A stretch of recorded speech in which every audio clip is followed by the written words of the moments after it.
अस्सलाम वालेकुम। आज हम कॉन्स्टिट्यूशन ऑफ पाकिस्तान 1973 को डिटेल से डिस्कस करेंगे। हम इसके तमाम पहलुओं का जायजा लेंगे जो कि इलेक्शन ऑफिसर्स की जॉब्स के हवाले से अहम है और उनको पास पेपर्स में उनका जिक्र आया। इलेक्शन ऑफिसर के पेपर जैसा कि आप जानते हैं कि इस संडे को शेड्यूल है, जिसमें बाकी 4-5 दिन बाकी रह गए हैं और इस इतने मुख्तसर से अरसे में इस कॉन्स्टिट्यूशन ऑफ पाकिस्तान को याद करना बहुत मुश्किल काम है। लेकिन इसके लिए मैंने आपके लिए इंतहाई आसान तरीके से इसके नोट्स तैयार किए हैं, जिसमें मैं आपको बड़े इजी अल्फाज में आपको एक्सप्लेन करूंगा। वैसे तो कॉन्स्टिट्यूशन या कोई भी लॉ का सब्जेक्ट जो होता है वो एक बड़ा खुश्क सब्जेक्ट होता है और उसको आप एग्जैक्ट टू द पॉइंट याद करना इम्पॉसिबल के बराबर होता है एक तरह का। कोई भी आप बहुत सारे लायर्स, जजेस, इवन के जजेस को भी जो है ना एग्जैक्ट आर्टिकल, एग्जैक्ट सेक्शन याद नहीं होते तमाम लॉ के, या हर लॉ का तमाम आर्टिकल या सेक्शन याद नहीं होते। जस्ट उनका ओवरव्यू होता है और उसमें जो अहम पॉइंट्स होते हैं, अहम बातें होती हैं, वो ही आपने याद रखनी होती हैं। अगर आप इस चीज़ के पीछे भागेंगे कि आपको हर सेक्शन, हर आर्टिकल आपको एग्जैक्ट याद हो कि इस आर्टिकल में क्या है, इसके सब सेक्शन में क्या है, तो वो बहुत ज़्यादा टाइम टेकिंग, बहुत लंबा प्रोसीजर है। अभी हम इसमें कॉन्स्टिट्यूशन ऑफ पाकिस्तान 1973 में जो कि इसके अहम पार्ट्स हैं, लास्ट बार जब इलेक्शन ऑफिसर का पेपर हुआ था तो उसमें इसके 3 पार्ट्स जो है ना वो ऑफिशियल सिलेबस का हिस्सा थे, पार्ट 1 और पार्ट 2 और पार्ट 8। तो हम इन तीनों पार्ट्स को डिटेल में डिस्कस करते हैं और आपको आसान लफाज में समझाते हैं हर आर्टिकल, हर सेक्शन का मतलब और उसमें क्या बात या क्या चीज़ें उसमें डिस्कस हुई हैं। तो चलते हैं, सबसे पहले हम देख लेते हैं कि constitution of Islamic Republic of Pakistan का अहम या इम्पोर्टेंट डाटा जो कि आपको डेटे हर सूरत में याद होनी चाहिए वो क्या है। तो इसमें है कि असम्बली ने कब पास किया कॉन्स्टिट्यूशन को, 10 अप्रैल 1973 को असम्बली से कॉन्स्टिट्यूशन पास हुआ। उसके बाद इसकी इन्फोर्समेंट डेट क्या है, तो 14 अगस्त 1973 को ये पूरे मुल्क में इन्फोर्स कर दिया गया। 280 आर्टिकल्स हैं इसके, 12 पार्ट्स हैं, 7 शेड्यूल्स हैं और इस वक्त तक 26 अमेंडमेंट्स हो चुके हैं इसमें। नेक्स्ट हम डिस्कस कर लेते हैं इसके पार्ट 1 को। तो पार्ट 1 में इसके सबसे पहले आ जाता है आर्ट पार्ट 1 इंट्रोडक्टरी के नाम से, जो है इसको पार्ट 1 को इंट्रोडक्टरी का नाम दिया गया। तो इसमें 6 टोटल आर्टिकल्स हैं। 6 आर्टिकल्स को हम वन बाय वन डिस्कस कर लेते हैं। Article 1, the Republic and it's territories. इसमें है कि पाकिस्तान का नाम क्या होगा। Article 1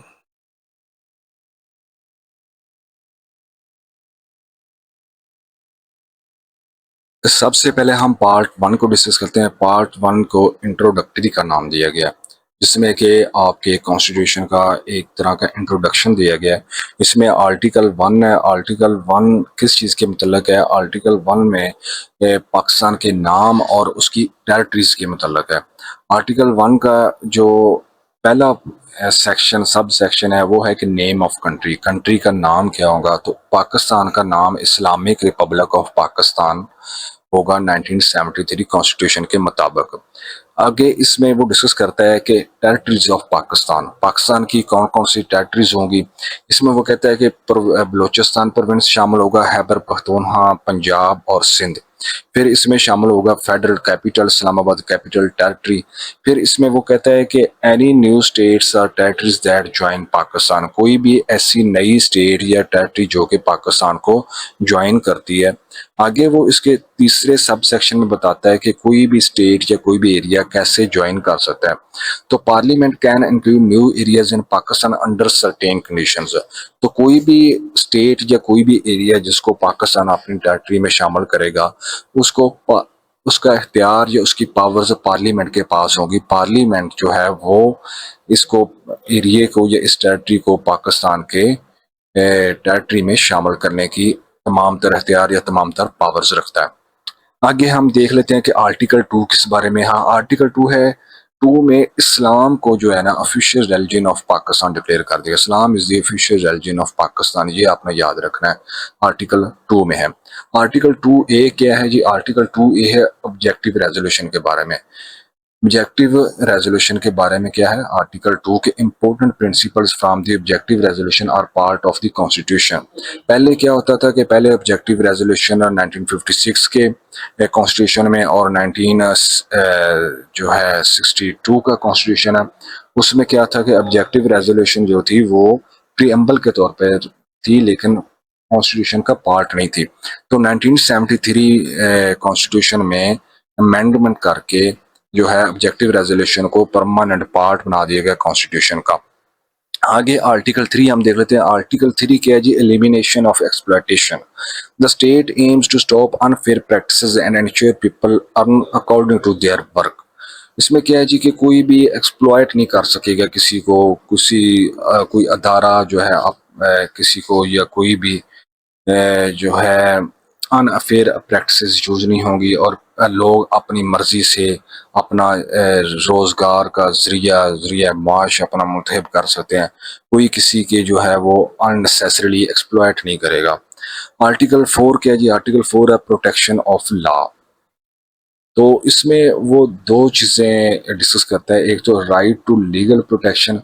everyone has the right to be protected by law. हर शख्स को जो है इख्तियार हासिल है, हर शख्स को ये राइट हासिल है कि उसको लॉ उसको प्रोटेक्ट करेगा। नंबर 2 में वो देखता है कि स्पेसिफिक राइट्स, हाँ स्पेसिफिक राइट्स क्या क्या उसको दिए जाएंगे, लाइफ एंड प्रॉपर्टी।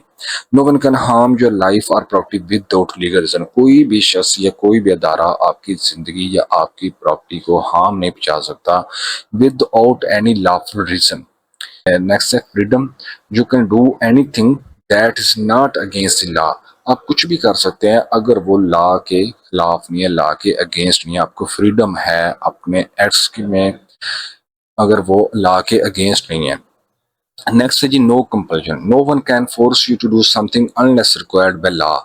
आपको कोई भी अदारा, कोई भी शख्स आपको कोई भी काम करने पे मजबूर नहीं कर सकता जब तक कि कानून आपको उसका हुक्म ना दे। विदाउट एनी लॉ कोई अदारा, कोई इंस्टीट्यूट आपको जबरदस्ती आपको कोई काम नहीं करवा सकता। नेक्स्ट है जी आर्टिकल 5। आर्टिकल 5 क्या कहता है, loyalty and obedience. Loyalty to the state. Being loyal to Pakistan is the basic duty of all citizens. इसमें वो कहता है कि पाकिस्तान का हर सिटीजन जो होगा वो अपनी स्टेट से लॉयल होगा, अपनी स्टेट से मुखलस होगा, उसकी तमाम तर वफादारियां उसकी स्टेट के लिए होंगी। और being the law, everyone must follow the constitution and laws. हर शख्स पे फर्ज है कि वो कॉन्स्टिट्यूशन को फॉलो करे और लॉ को फॉलो करे। नेक्स्ट हम देख लेते हैं जी आर्टिकल 6 हाई ट्रेजन। इसमें 3-4 अहम पॉइंट हैं। पहले तो कि डेफिनेशन ऑफ हाई ट्रेजन है क्या। Trying to overthrow the government और constitution by force is high treason. कोई जमहूरी गवर्नमेंट को ओवरथ्रो करना without any legal reason, without any lawful reason और without any legal framework.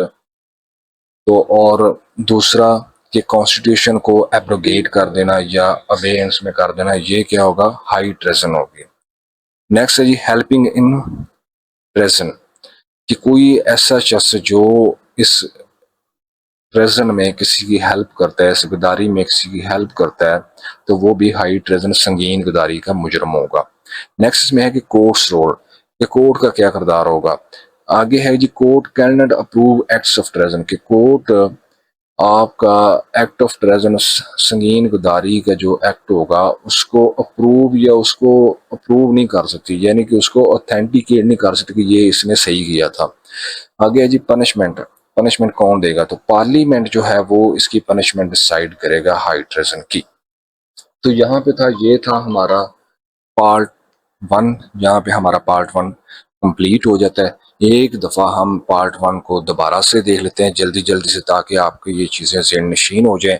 Article 1 क्या कहता है जी, आर्टिकल 1 कहता है, आपकी डिस्कस करता है दी रिपब्लिक, आपके रिपब्लिक का नाम क्या होगा, इस्लामिक रिपब्लिक ऑफ पाकिस्तान हमारा नाम होगा। उसकी टेरिटरीज प्रोविंसेस उसमें शामिल होंगे, फेडरल गवर्नमेंट शामिल होगी, और अगर कोई एरिया ज्वाइन करना चाहता है तो पार्लियामेंट जो है वो अख्तियार रखता है किसी भी टेरिटरी या एरिया को पाकिस्तान में शामिल करने का। आर्टिकल 2 क्या कहते हैं जी? आर्टिकल 2 ये कहता है कि इस्लाम हमारा ऑफिशियल रिलीजन होगा।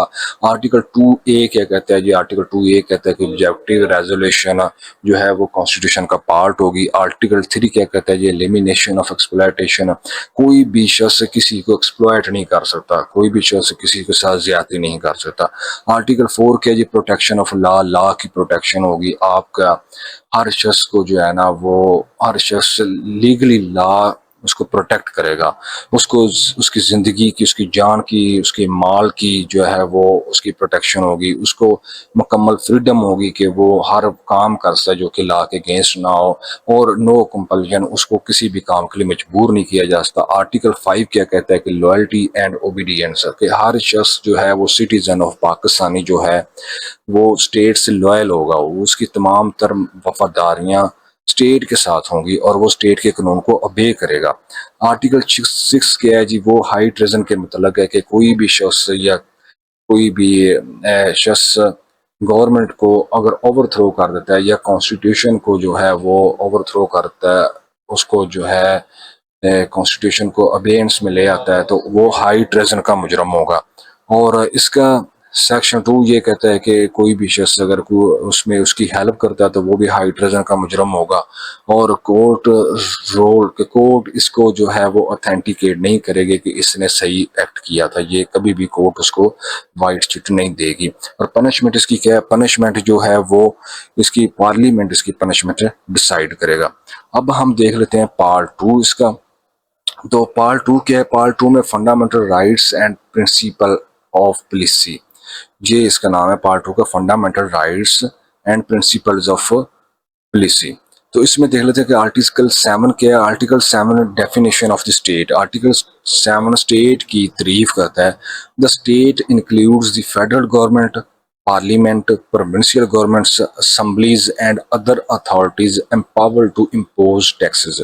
स्टेट में क्या क्या शामिल हो जाएगा? आपकी फेडरल गवर्नमेंट शामिल हो जाएगी, आपका पार्लियामेंट शामिल हो जाएगा, आपकी प्रोविंशियल गवर्नमेंट शामिल हो जाएंगी, आपकी असम्बलीज शामिल हो जाएंगी स्टेट में। ये तमाम चीज़ों के लिए स्टेट का लफ्ज इस्तेमाल किया जा सकता है। आर्टिकल 8 क्या है जी? Article 8 law inconsistent with fundamental rights, void laws, any law that goes against these rights is invalid.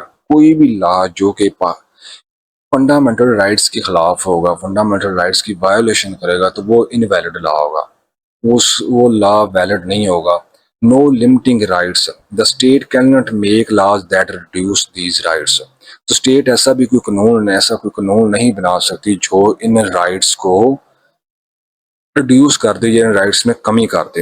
Exception, इसमें एक एक्सेप्शन है, वो क्या जी? Laws for armed forces and police to maintain discipline. Armed forces और पुलिस के लिए ऐसे कानून बनाए जा सकते हैं जिससे कि आपकी आम शख्स की लिबर्टी या आम शख्स की फंडामेंटल राइट्स को किसी हद तक कंप्रोमाइज किया जा सकता है। Certain laws in the first schedule, के फर्स्ट शेड्यूल में कुछ लॉज दिए हुए हैं, वो लॉज इसमें इंक्लूड हो सकते हैं, उनको एक्सेप्शन है। नेक्स्ट है जी conformity period. Laws must align with these rights within 2 years, extendable by 6 months.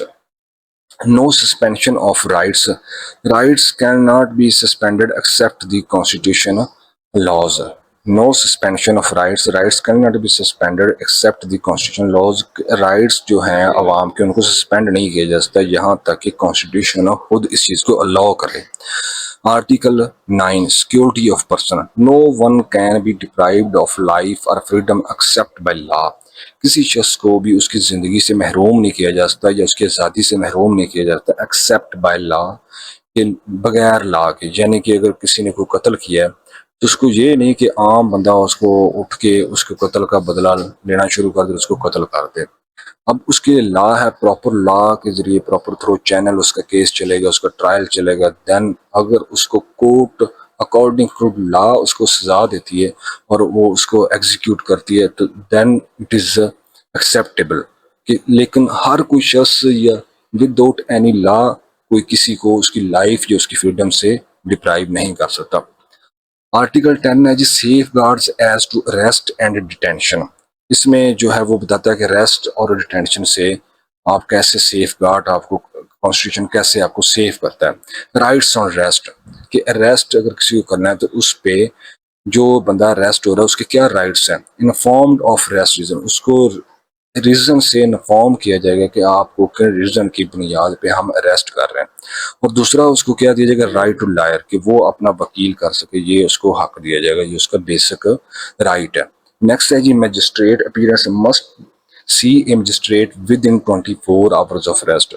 अगर किसी शख्स को पुलिस अरेस्ट करती है तो वो उसको 24 घंटों के अंदर अंदर मजिस्ट्रेट के सामने पेश करेगी। Preventive detention exceptions apply for national security. Preventive detention ये होता है कि इसमें कुछ ऐसे लोगों को या ऐसे मुजरमों को जिनको स्टेट समझती है कि ये जो है किसी खास इवेंट पे, जैसे मुहर्रम है या कोई और इवेंट है या कोई ऐसा नेशनल सिक्योरिटी के इवेंट है, कि इनको इस इवेंट पे या इस दौरानिए में डिटेन होना ज़रूरी है, तो उनको स्टेट जो है वो डिटेन कर सकती है, उसमें ये एप्लीकेबल नहीं है। Detention duration no more than, अब जिन लोगों को स्टेट डिटेन करेगी उनको वो 3 मंथ से ज़्यादा डिटेन नहीं कर सकती विदाउट रिव्यू। मतलब 3 मंथ तक डिस्ट्रिक्ट कमिश्नर जो होता है, डिप्टी कमिश्नर जो होता है, वो 3 मंथ तक डिटेंशन के ऑर्डर जारी कर सकता है, 3 मंथ से ज्यादा तक वो डिटेंशन के ऑर्डर जारी नहीं कर सकता। कम्युनिकेशन ऑफ रीजंस, तो इसमें यह है कि grounds for detention must be given with in 15 days. अगर आप कोई भी किसी भी शख्स को डिटेन कर रहे हैं तो आप 15 दिन के अंदर अंदर उसके ग्राउंड्स जो है वो फ्राहम करेंगे कि आप इसको किस बुनियाद पे जो है वो डिटेन कर रहे हैं। रिव्यू बोर्ड, एक रिव्यू बोर्ड होगा जो कि वो डिटेंशन को रिव्यू करेगा। Detention limits 8 months for public order cases, 12 for others. Public order cases के जिनमें public order law and order का इशू, उसमें 8 मंथ तक उसको आप कर सकते हैं, उसकी लिमिट्स को बढ़ा सकते हैं। और 12 फॉर अदर दूसरे मैटर्स में आप 12 मंथ्स तक इसको आगे एक्सटेंड कर सकते हैं। Detention place and allowance decided by review board, तो एक रिव्यू बोर्ड होगा, वो डिसाइड करेगा कि जिस शख्स को आप डिटेन कर रहे हैं उसको उसके घर वालों की गुजर बसर के लिए उसको इतना अलाउंस दिया जाएगा ताकि वो उसके बाकी मामलात चल सके ज़िंदगी के। एनिमी एलियंस, जो दूसरे एनिमी एलियन मतलब दूसरी स्टेट के या दूसरे मुल्कों के लोग होंगे, उनको ये जो है अलाउंस वगैरह या जो है इस तरह की फैसिलिटीज प्रोवाइड नहीं की जाएंगी दौरान डिटेंशन। नेक्स्ट है जी आर्टिकल 10 ने right to fair trial. Everyone has the right to a fair trial and due process. इसमें वो कह रहा है कि हर शख्स को ये इख्तियार हासिल है, हर शख्स को ये राइट हासिल है कि उसको फेयर ट्रायल दिया जाए और उसको ड्यू प्रोसेस के जरिए उसको सजा दी जाए। ये नहीं कि आप किसी ने जुर्म किया है तो आप उसको बगैर ट्रायल के, बगैर उसको सफाई का शवाहद का मौका दिए, बगैर आप उसको सजा दे दें, ऐसा नहीं आप कर सकते। आर्टिकल 11 है स्लेवरी, फोर्स्ड लेबर और ईटीसी, इसके मतलब चाइल्ड लेबर वगैरह के मतलब। तो स्लेवरी को जो है वो फॉरबिडन कर दिया गया कि स्लेवरी नहीं होगी, स्लेवरी को लॉ स्लेवरी के अगेंस्ट है, कॉन्स्टिट्यूशन स्लेवरी को मना करता है। इस तरह फोर्स लेबर प्रोहिबिटेड है कि आप किसी से जबरदस्ती जो है वो लेबर नहीं करवा सकते। चाइल्ड लेबर जो है, चाइल्ड लेबर भी जो है वो कॉन्स्टिट्यूशन इसके अगेंस्ट है। Under 14 can't work in hazardous jobs की 14 साल से छोटे बच्चे जो है वो मुलाजमत या जॉब नहीं कर सकते। Compulsory service allowed for punishment और public purpose but must respect human dignity.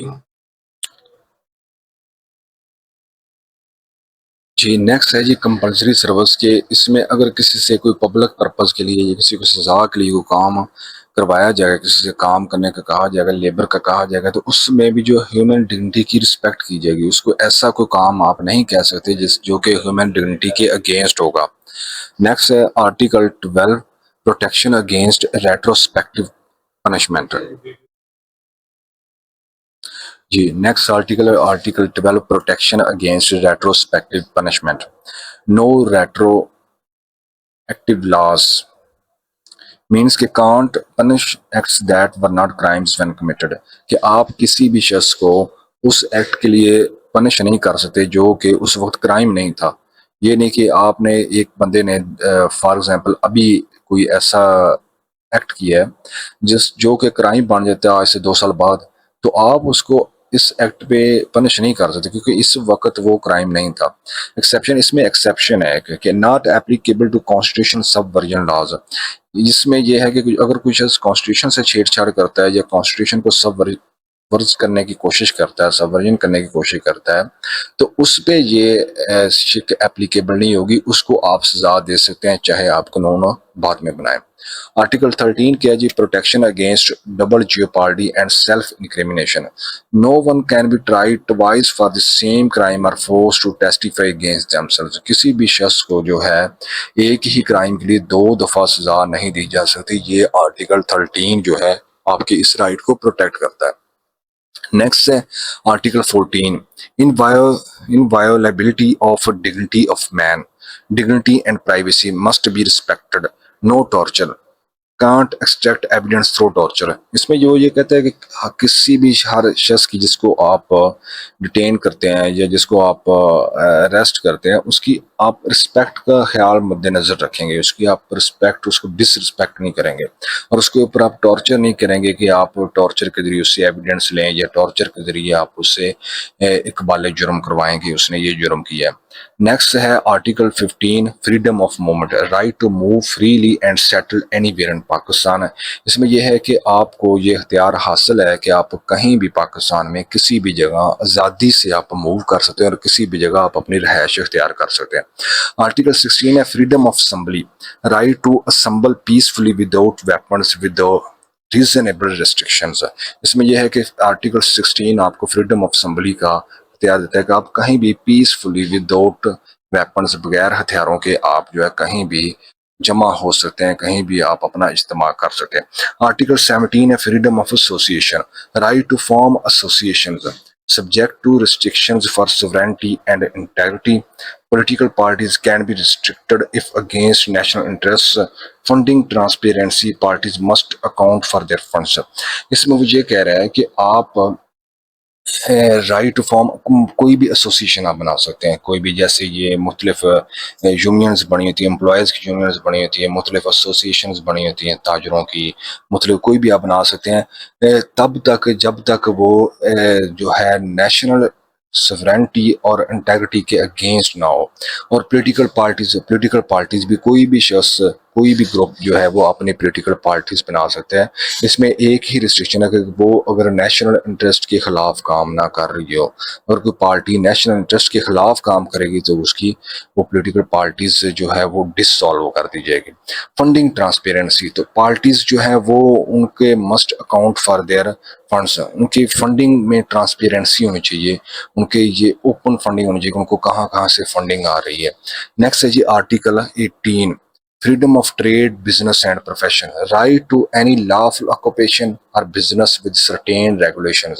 इसमें यह है कि कोई भी शख्स कोई भी ट्रेड कर सकता है, कोई भी बिजनेस कर सकता है, कोई भी प्रोफेशन अख्तियार कर सकता है, अगर वो जो है एक अल्लाह के अगेंस्ट नहीं है, बुनियादी अल्लाह के अगेंस्ट नहीं है, तो वो कोई भी काम, कोई भी प्रोफेशन अपने लिए चूज कर सकता है। आर्टिकल 19 क्या है जी? वो है freedom of speech. Freedom of speech के बारे में, right to express opinions and press freedom with restrictions for national security, morality, etc. इसमें वो कहता है कि जी आपको प्रेस फ्रीडम है, आप फ्रीडम ऑफ स्पीच है, फ्रीडम ऑफ स्पीच आप, लेकिन उसमें रिस्ट्रिक्शंस है कि आप नेशनल सिक्योरिटी के अगेंस्ट या किसी की डिसरिस्पेक्ट नहीं कर सकते। आप अपने ख्यालात का इजहार करें विद इन एक लिमिट्स के अंदर रहते हुए, आप अपने ख्यालात का इजहार, आप एक तनकीद कर सकते हैं किसी भी शख्स पे, किसी भी इंस्टीट्यूशन पे, लेकिन एक नेशनल सिक्योरिटी को मद्देनजर रखते हुए। आर्टिकल 19 है जी right to information, right to access information on public matters. Article 19 A आपको ये राइट देता है कि आप किसी भी पब्लिक इंफॉर्मेशन को एक्सेस कर सकते हैं, किसी भी जो है मैटर को आप एक्सेस, उसकी डिटेल्स को, उसकी इंफॉर्मेशन को आप एक्सेस कर सकते हैं। Article 20 freedom of religion, article 20 ये कहता है कि आप कोई भी रिलीजन प्रैक्टिस कर सकते हैं, right to practice and propagate religion and manage religious institutions, और उसके जितने भी रिलीजियस इंस्टीट्यूशन आप उनको मैनेज कर सकते हैं, उनको चला सकते हैं। आपको इस चीज़ की फ्रीडम है कि आप अपनी मर्जी से अपने मजहब का अख्तियार करें और उसकी प्रैक्टिस करें। आर्टिकल 21 जो है वो safeguard against taxation for religion, no one has to pay taxes for religious other than their own. Article 21 ये कहता है कि आपको जो है आपका मजहब फॉर एग्जाम्पल इस्लाम है तो आपसे ये नहीं कहा जाएगा कि आप हिंदू मजहब की जो है वो इमारतें या हिंदू मजहब के जो है प्रमोशन के लिए आप टैक्स अदा करें, या अगर आपका मजहब हिंदू है तो आपको ये नहीं कहा जाएगा जी आप मुसलमानों की मस्जिदों के लिए, मुसलमानों की दीनी मदारस या दीनी इबादत गाहों के बनाने के लिए या उनकी प्रमोशन के लिए आपसे टैक्स लिया जाए, ऐसा नहीं होगा। आर्टिकल 20 क्या है जी, safeguards for educational institutions. इसमें वो तीन चार चीजें डिस्कस करता है कि एक तो religious instruction not forced in schools, स्कूलों में फोर्स नहीं किया जाएगा कि जी आप जो है वो मजहबी तालीमात दें। Tax exemption, no discrimination in tax exemption for religious institution, no discrimination in tax exemption for religious institution. Tax की एग्जेम्पशन में कोई डिस्क्रिमिनेशन नहीं की जाएगी जी इस ये वाले इंस्टीट्यूशन टैक्स देंगे और ये वाले इंस्टीट्यूशन टैक्स नहीं देंगे। Religious education allowed for religious communities in their school, वो ये है कि रिलीजियस को ये आपको अलाउ कर दी गई है कि आप रिलीजियस कम्युनिटीज जो है वो अपने स्कूलों में रिलीजियस एजुकेशन, मजहबी एजुकेशन दे सकती हैं, लेकिन ये फोर्स नहीं है, जबरदस्ती नहीं है कि आपने देनी ही देनी है। Public support education institution can't deny admissions based on religion, कोई भी जो है एजुकेशनल इंस्टीट्यूशन इस बुनियाद पे किसी भी बच्चे का जो है वो दाखिला डिनाई नहीं कर सकता कि ये बच्चा हिंदू है या ये बच्चा क्रिश्चियन है या ये बच्चा मुस्लिम है तो हमारा स्कूल तो इस मजहब का नहीं है। तो हर जो एजुकेशनल इंस्टीट्यूशन है वो बाउंड है कि हर रिलीजियन के बच्चों को वो एडमिट करे। Article 23 property rights, right to acquire, hold, dispose of property with reasonable restrictions. Article 23 आपको ये राइट देता है कि आप कोई भी जगह खरीद सकते हैं, उसको अपने पास रख सकते हैं और उसको बेच सकते हैं। आर्टिकल 24 क्या है जी, protection of property, no unlawful deprivation, property can't be taken away unlawfully, किसी भी शख्स से उसकी प्रॉपर्टी अनलॉफुली नहीं ली जा सकती। Compulsory acquisition allowed for public purpose with compensation, अगर कोई प्रॉपर्टी आपने लाजमी लेनी ही लेनी है, स्टेट सिर्फ और सिर्फ स्टेट ले सकती है, वो भी सिर्फ और अपने स्टेट के मकासद के लिए, और जब वो प्रॉपर्टी एक्वायर करेगी तो उसकी कंपनसेशन अदा करेगी, जिस बंदे को मार्केट रेट के मुताबिक उसको उसकी कीमत अदा की जाएगी जो कि उसका असल मालिक होगा। Exception, certain laws are exempt like those for emergencies or enemy property, compensation decisions can't be questioned in court. तो ये है कि जो गवर्नमेंट उस कंपनसेशन देगी, जो गवर्नमेंट उसका रेट तयन करेगी, उसको आप कोर्ट में चैलेंज नहीं कर सकते। ये आर्टिकल 24 कहता है।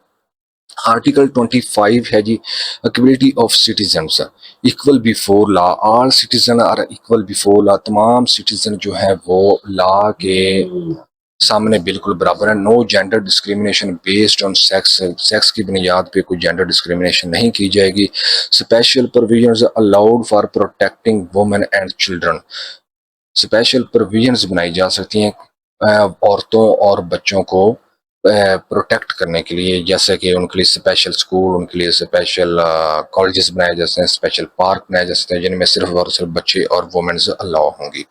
Article 25 A, right to education, free and compulsory education for children age 5 to 16। Article 25 A आपको राइट ऑफ एजुकेशन देता है, फ्री एजुकेशन आपको मिलेगी 5 से 16 साल की एज के दरमियान। आर्टिकल 26 क्या कहता है जी, non discrimination and access to public places, public access, everyone has the right to access public entertainment or resorts without discrimination based on race, religion, caste, sex, residence or place of birth।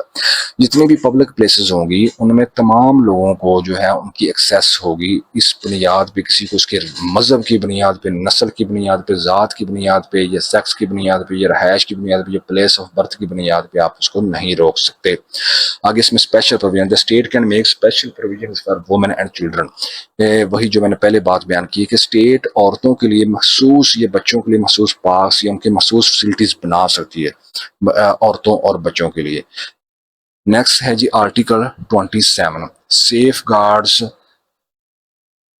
Guards against discrimination in services, employment equality, no discrimination in public service appointments based on religion, based on race, religion, caste, sex, residence or birthplace।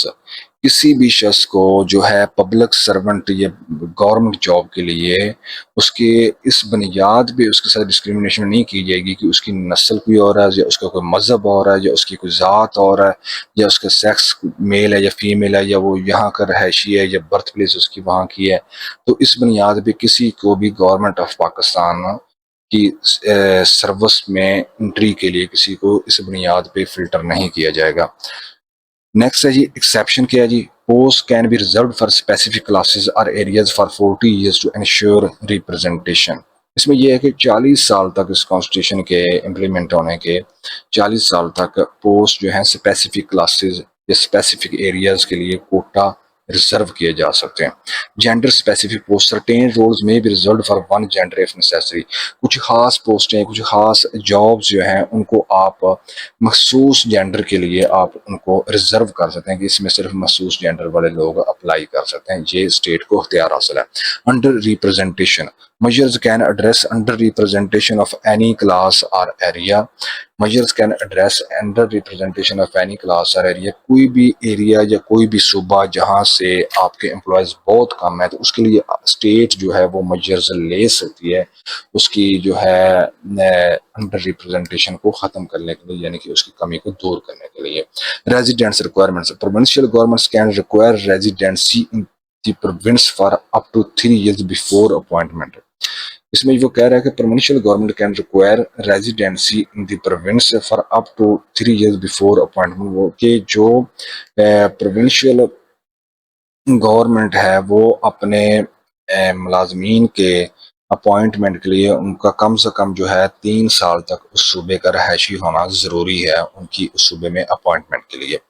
Next है जी article 28। तो इसमें क्या है जी preservation of language and culture. Article 28 क्या है जी preservation of language and culture. Cultural rights citizens with the distinct language, script or culture can preserve and promote it and establish related institution। Citizens with the distinct language जिनकी खास language है script है culture है वो उसको preserve कर सकते हैं उसको प्रमोट कर सकते हैं और अपने इंस्टीट्यूशन बना सकते हैं अपने कल्चर और लैंग्वेज को महफूज करने के लिए। Next article 29। आर्टिकल 29 है principles of policy guiding principles. State organs must follow these principles within their functions. Resources limitation implementation depends on available resources। Next annual report the president and governor must report on observance and implementation of these principles to parliament and provincial assemblies। तो इस article 9 क्या है जी principles of policy के मतलब है कि तमाम state के ऑर्गन है वो जो है स्टेट की पॉलिसी है उसके मुताबिक काम करेंगे। आर्टिकल 30 क्या है जी आर्टिकल 30 है validity of actions decision responsibility. State organs decide if their actions follow policy principles। Legal immunity actions or laws can't be challenged for not aligning with policy principles. तो ये कह रहे हैं कि स्टेट ऑर्गन डिसाइड करेंगे state के जितने भी अदारे हैं वो डिसाइड करेंगे कि उनके जो एक्शंस हैं उनके वो जो काम कर रहे हैं वो पॉलिसी प्रिंसिपल्स को फॉलो कर रहे हैं या नहीं कर रहे। लीगल इम्यूनिटी और सेकंड उनको लीगल इम्यूनिटी हासिल होगी। एक्शन और लॉज कांट भी चैलेंज उनके लॉज जो वो बनाते हैं जो काम करते हैं उनको चैलेंज नहीं किया जा सकता कि जो वो पॉलिसी प्रिंसिपल्स के साथ अलाइन नहीं कर रहे या उनके अगेंस्ट है। आर्टिकल 31 है आर्टिकल 31 में Islamic way of life Islamic principles steps should enable Muslims to live by Islamic principles and understand the Quran and Sunnah। State efforts education Quran and Islamic teaching should be compulsory। Arabic encourage Arabic learning। Moral standards promote Islamic morals। ज़कात and mosque organize ज़कात उशर वक़फ़ and mosque properly. अब इसमें article 31 में वो Islamic way of life को promote कर रहा है कह रहा है कि कुरान और इस्लामियत की जो टीचिंग है वो लाजमी होगी और दूसरा अरबी की लर्निंग को वो हौसला अफजाई की जाएगी। इस्लामी अखलाकियात को प्रमोट किया जाएगा और ज़कात उशर वक़फ़ और मस्जिदों को प्रॉपर्ली ऑर्गेनाइज किया जाएगा। आर्टिकल 32 ये लोकल गवर्नमेंट्स के मतलब है कि encourage local governments with elected representatives with special representation for peasants workers and women कि लोकल इंस्टीट्यूशन को इनकरेज किया जाएगा लोकल गवर्नमेंट्स को जो है फाल किया जाएगा और उसमें स्पेशल जो है मजदूरों की, वर्करों की और औरतों की जो है वो उसमें नुमाइंदगी रखी जाएगी। आर्टिकल 33 क्या है जी? डिस्कर्ज ऑफ मेंट of prejudice, discourage racial, tribal, sectarian और प्रोविंशियल बाइसेस। अब इसमें वो कह रहा है, क्या कह रहा है कि जी डिस्कर्ज किया जाएगा जो नस्ल की बुनियाद पे या कबीले की बुनियाद पे या मजहबी फिरका वारियत और सूबों की बुनियाद पे जो आपस में तस्सब पाया जाता है उसको डिस्करेज किया जाएगा और यूनिटी को प्रमोट किया जाएगा। ये आर्टिकल 33 है। आर्टिकल 34 क्या? Participation of women, women's role, ensure full participation of women in all national life spheres. Article 34 ये कहता है कि ये इंश्योर किया जाएगा कि औरतें ज़िंदगी के, नेशनल ज़िंदगी के तमाम स्फीयर्स में मुकम्मल पार्टिसिपेट कर रहे हैं, तमाम डिपार्ट्समेंट में उनकी प्रॉपर नुमाइंदगी होगी, प्रॉपर उनको जॉब्स के लिए कोटा दिया जाएगा और कोई भी उन पर रिस्ट्रिक्शन नहीं लगाई जा सकती कि ये यहाँ पे सर्व नहीं कर सकती या इस चीज़ में वो हिस्सा नहीं ले सकते। आर्टिकल 35 क्या है? Protection of family, family support, protect marriage, family, mothers and children. Article 35 आपकी फैमिली लाइफ को प्रोटेक्ट करता है। आर्टिकल 36 क्या है जी? Protection of minorities, minority rights, safeguard minority rights and interest, ensuring representation and services. Article 36 क्या है जी? आपके जो मिनोरिटी के राइट्स हैं, उनके इंटरेस्ट हैं, उनकी रिप्रेजेंटेशन एंड सर्विसेज है, उसको सेफ गार्ड करता है, उसको प्रोटेक्शन देता है। आर्टिकल 37 के जी? Promotion of social justice and eradication of social evils. Article 37 क्या करता है जी? Promotion of social justice, eradication of social evils. तो इसमें वो कुछ पॉइंट डिस्कस करता है कि improve backward classes education and economic, backward areas की जो एजुकेशन और इकोनॉमिक कंडीशंस हैं उनको इम्प्रूव किया जाएगा। Remove literacy and provide free secondary education, illiteracy को रिमूव किया जाएगा और सेकेंडरी एजुकेशन को फ्री जो है वो प्रोवाइड किया जाएगा। नेक्स्ट है जी? Make higher education accessible on merit, higher education को तमाम लोगों के लिए एक्सेसिबल बनाया जाएगा। Ensure inexpensive and quick justice, तमाम लोगों को इन सस्ता और जो है जल्दी इंसाफ फराहम किया जाएगा। Create human work conditions and protect vulnerable groups, तमाम करने वाला जो तमाम लोग काम करते हैं उनको अच्छी कंडीशंस प्रोवाइड की जाए काम करने के लिए और जो वल्नरेबल ग्रुप्स हैं उनको प्रोटेक्ट किया जाएगा। Encourage full national activity participation, कौमी सरगर्मियों में पार्टिसिपेशन को इनकर्ज किया जाएगा। Prevent social evils like drugs and gamblings, लोगों को सोशल इवल्स, ड्रग्स, मंशियात और गैम्बलिंग वगैरह से प्रिवेंट किया जाएगा, उनको मना किया जाएगा, उनको रोका जाएगा। Regulate alcohol use for medical और रिलीजियस रीजंस, अल्कोहल के इस्तेमाल को मेडिकल और मजहबी रीजन की वजह से उसको रेगुलेट किया जाएगा। Decentralize administration for public convenience, public convenience के लिए एडमिनिस्ट्रेशन को डिसेंट्रलाइज किया जाएगा, मीन्स के लोकल गवर्नमेंट्स को अख्तियार दिए जाएंगे और तमाम तरह दूसरे जो है महकमे उनको अख्तियार दिए जाएंगे कि वो अपने मामलात को वहीं पे हैंडल कर सके। आर्टिकल 38 की है जी? Promotion of social and economic wellbeing of people. Next है जी? Article 38 promotion of social and economic wellbeing of people, wellbeing improve living standards and prevent wealth concentration, लोगों के लिविंग स्टैंडर्ड्स को इम्प्रूव किया जाएगा और वेल्थ कंसंट्रेशन को prevent किया जाएगा। ये नहीं होगा कि चंद एक लोगों के पास दौलत की कंसंट्रेशन हो जाए या दौलत सिर्फ चंद एक लोगों के हाथ में हो और बाकी सारी आवाम गरीब की गरीब होगा। Provide work and adequate livelihood with rest and leisure, लोगों को काम और जो है लिवलीहुड के लिए एडिकेट जराए प्रोवाइड किए जाएंगे जिसमें उनको प्रॉपर रेस्ट और लेजर उनको मिल सके। Offer social security for workers, offer social security for workers, workers को सोशल सिक्योरिटी दी जाएगी। Ensure basic needs for those unable to work, जो लोग काम नहीं कर सकते उनकी बुनियादी ज़रूरियात को पूरा करने की स्टेट जिम्मेदार होगी। रिड्यूस इनकम डिस्पैरिटीज, लोगों में इनकम की डिस्पैरिटीज को जो है वो कम किया जाएगा। ऐसा नहीं होगा कि एक बंदा 10 लाख महीने का कमा रहा हो और दूसरा बंदा सिर्फ 10,000 भी ना कमा पा रहा हो, ऐसा स्टेट नहीं होने देगी। इस चीज़ को स्टेट रोकने की कोशिश करेगी। एलिमिनेट इंटरेस्ट क्विकली, इंटरेस्ट को जो है, सूद को जो है वो खत्म किया जाएगा। Ensure provincial representation in federal services, federal government जो है वफाकी गवर्नमेंट है उसमें सूबों की नुमाइंदगी को इंश्योर किया जाएगा।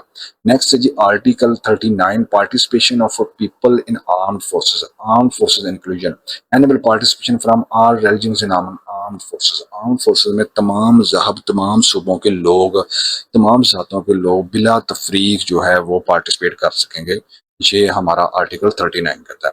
नेक्स्ट है जी article 40, strengthening of bonds with Muslim world and international community, international relations, preserve Islamic unity and foster relations with Muslim countries, support Asian, African and Latin American people, promote international peace, security and dispute resolution through peaceful means। इसमें वो कहता है कि आप जो है Islamic unity और मुस्लिम ममालिक के साथ ताल्लुकात को ज़्यादा से ज़्यादा तरजीह देंगे और यूनिटी, इस्लामिक यूनिटी को जो है वो बरकरार रखने की कोशिश करेंगे। सेकंड के एशियन, अफ्रीकन और लैटिन अमेरिकन पीपल को आप सपोर्ट करेंगे। फिर इंटरनेशनल पीस, सिक्योरिटी को आप प्रमोट करेंगे और उसके लिए आप काम करेंगे, पीस को आप प्रमोट करेंगे। ये था, यहाँ तक था हमारा पार्ट 2। अब हम आगाज करते हैं पार्ट 8 जो कि इलेक्शंस के मुतल्लिक है। पार्ट 8 जो कॉन्स्टिट्यूशन है वो किस चीज़ के मुतल्लिक है? इलेक्शंस के मुतल्लिक है। इसमें है आर्टिकल 213 213 चीफ इलेक्शन कमिश्नर। इसकी अपॉइंटमेंट कौन करेगा? इसमें वो अपॉइंटमेंट उसको कहता है कि chief election commissioner is appointed by the president. President इसको अपॉइंट करेगा चीफ इलेक्शन कमिश्नर को। एलिजिबिलिटी इसकी क्या होगी? Chief election commissioner must have been a supreme court जज or a senior civil servant or a technocrat and under 68 years of age। Supreme court का जज जी या तो सुप्रीम कोर्ट का जज होगा चीफ इलेक्शन कमिश्नर, या वो सीनियर सिविल सर्वेंट होगा जैसा कि ग्रेड 22 के डिपार्टमेंट्स हेड जो रिटायर होते हैं वो, या वो टेक्नोक्रेट होगा, या और दूसरा उसकी जो है एज जो है वो 68 साल से हर सूरत में नीचे होगी।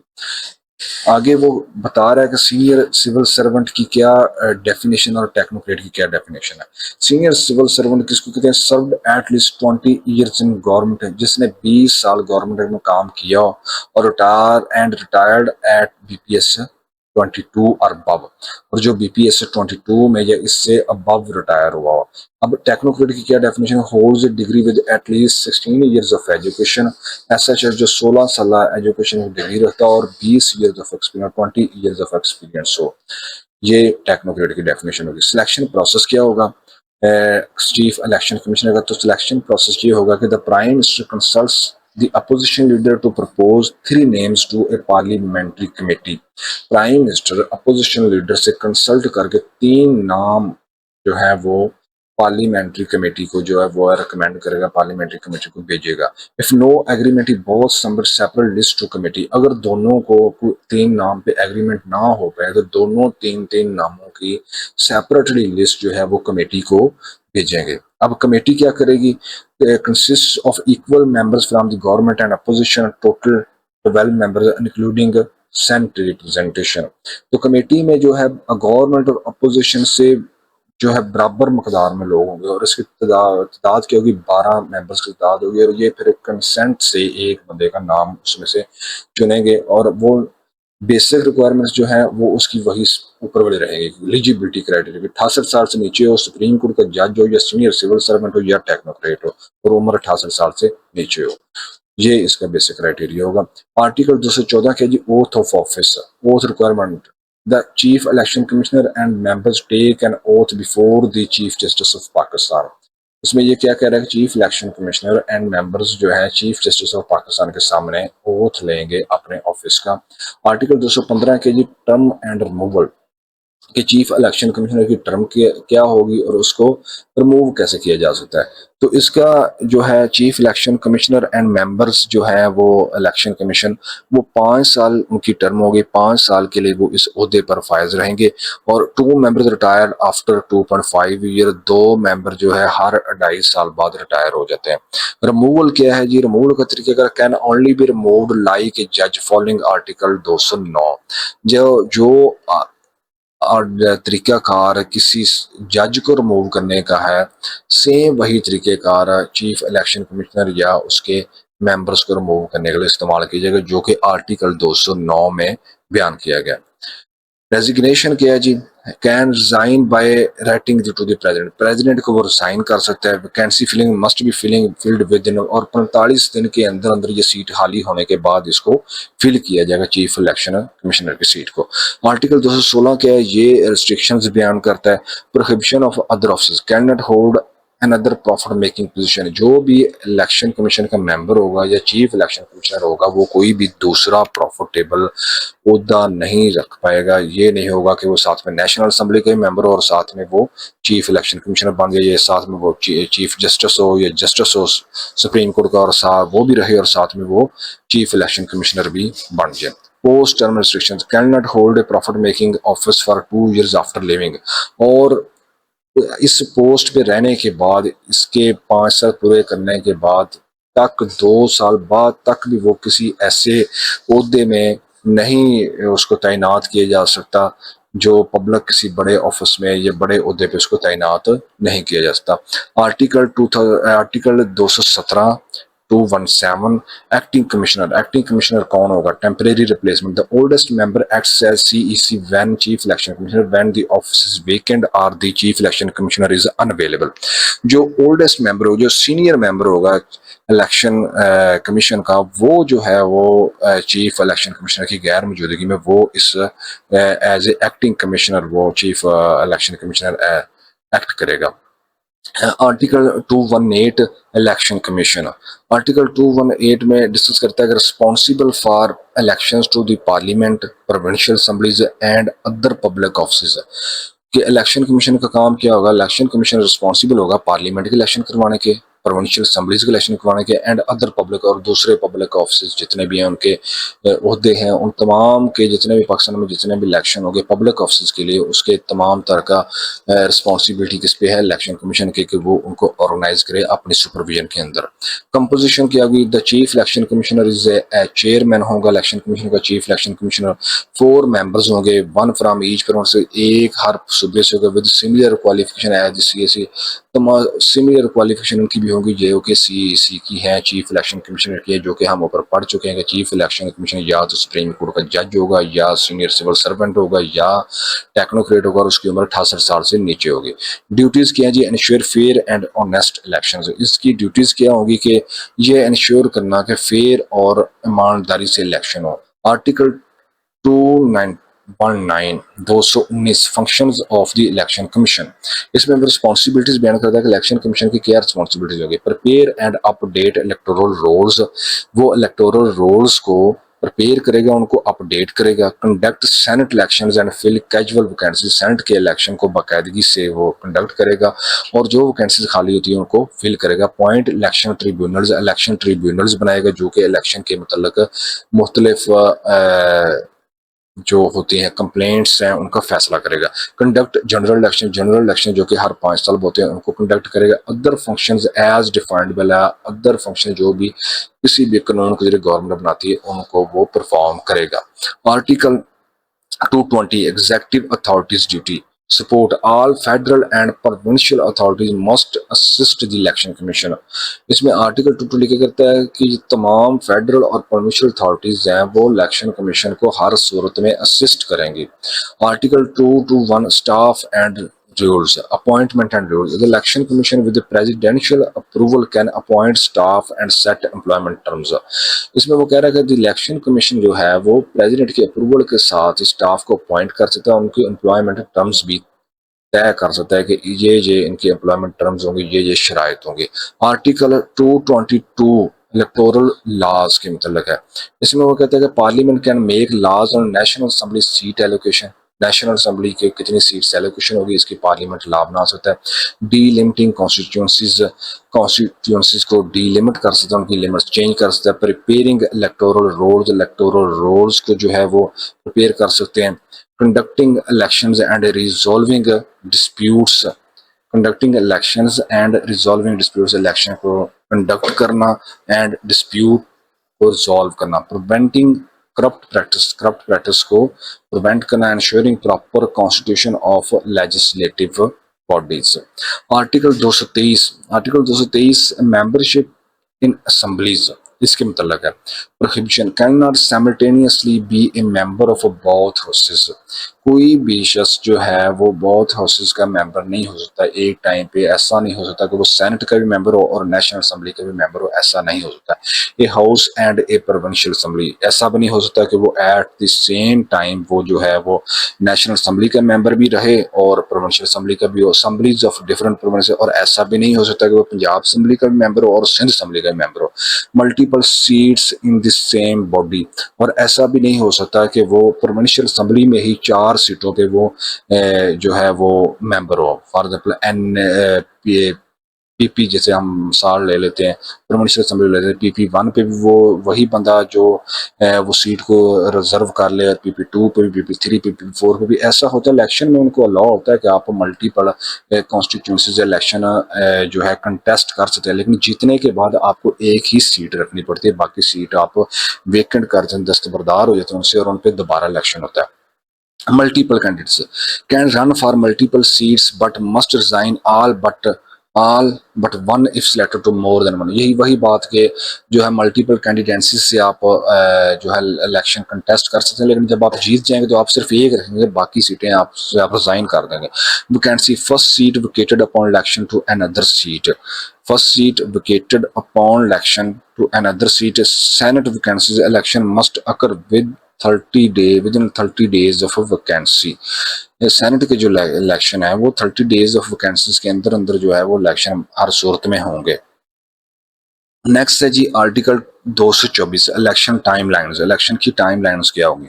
जनरल इलेक्शन, जनरल इलेक्शन की क्या टाइमलाइंस होगी? Held with in 60 day of assembly term expiration, 60 दिन के अंदर अंदर इलेक्शन होंगे अगर असेंबली की टर्म एक्सपायर हो गई है। Results declared 14 days before term ends, results declared 14 days before term ends. Care taker government appointed if assembly dissolves with PM and opposition leaders consultation। Caretaker government appoint की जाएगी अगर assembly dissolve की जाती है with the consent of PM and opposition leaders consultation. Election results announced 14 days post election, election results जो हैं वो 14 election के 14 दिन बाद जो है वो अनाउंस कर दिया जाएगा। Before vacancy before term and, vacancies before term and filled within 60 days if over 120 days left in term, filled within 60 days if over 120 days left in term। Senate vacancies field within 30 दिन के अंदर अंदर उनको fill किया जाएगा। Reserved seat जो है filled by party list order, new names submitted if list exhausted. Filled by party list में पार्टी इसके लिए अपनी लिस्ट देगी रिजर्व सीट्स के लिए, रिजर्व सीट्स को फिल करने के लिए। आर्टिकल 224 ए क्या कहता है जी? Caretaker government selection, caretaker government की सिलेक्शन कैसे होगी? के prime minister and opposition consultation if no government names are sent to a committee for decision, if no government names are sent to committee decision, committee role must decide within 3 days otherwise election commission decides। Committee के पास 3 दिन होंगे कि वो decide करे, otherwise election commission खुद से decide करेगा कि जो है केयर टेकर गवर्नमेंट कौन सी होगी। Continued incumbency, current PM and chief minister Ramen until care taker appointed. Current जो उस टाइम PM या CM होगा वो तब तक अपना चार्ज में रहेंगे जब तक कि कोई केयर टेकर PM या CM अपॉइंट नहीं हो जाता। Small opposition representation, all opposition members join the committee if under 5 members.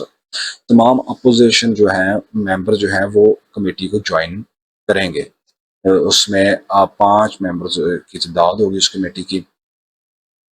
Next है जी article 225 election petitions challenge process.